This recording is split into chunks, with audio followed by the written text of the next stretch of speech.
Hello and welcome back to another popcorn chat. I hope you guys are doing well. In this video, I'm going to be speaking to you about Nia DaCosta's latest film, The Marvels. I was really excited to see this film because it was directed by Nia DaCosta, who brought us the continuation of Candyman, as well as her earlier film, Little Woods. I wanted to see this film because of its director, as well as its mainly female-led cast, not to mention the amount of hate it's been receiving online, mainly due to those sort of prejudiced views of the people involved and what they're representing in this film.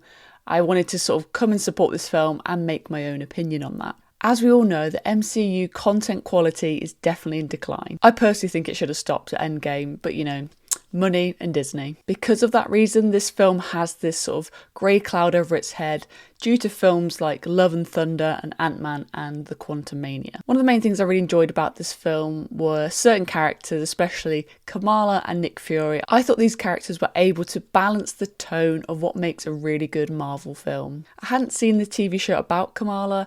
Nonetheless, I sort of was able to pick it up and I just loved her character, and I would probably go back and watch her origin story. I really liked the bonding between these three women when they sort of learn how to connect their powers, and I really loved that montage of these women coming together and figuring out a problem. I think the film's main flaw is its narrative, as well as lack of character development and motivation from scene to scene. For me, the plot felt messy and incoherent at times. Despite watching the TV shows and being fairly up to date with the films, I found myself questioning, what's the point of this? What's happening? Why don't they just have a conversation and talk about, you know, the disruption of this planet and this sort of world? It just makes more sense to me. Both the Marvels themselves and the villain felt very underwritten, and that impacted the whole story and my ability to connect to these characters. Then in terms of the direction, I think a lot of the blocking felt quite flat, or almost felt like a play, like these characters were just placed there and we just cut into these scenes.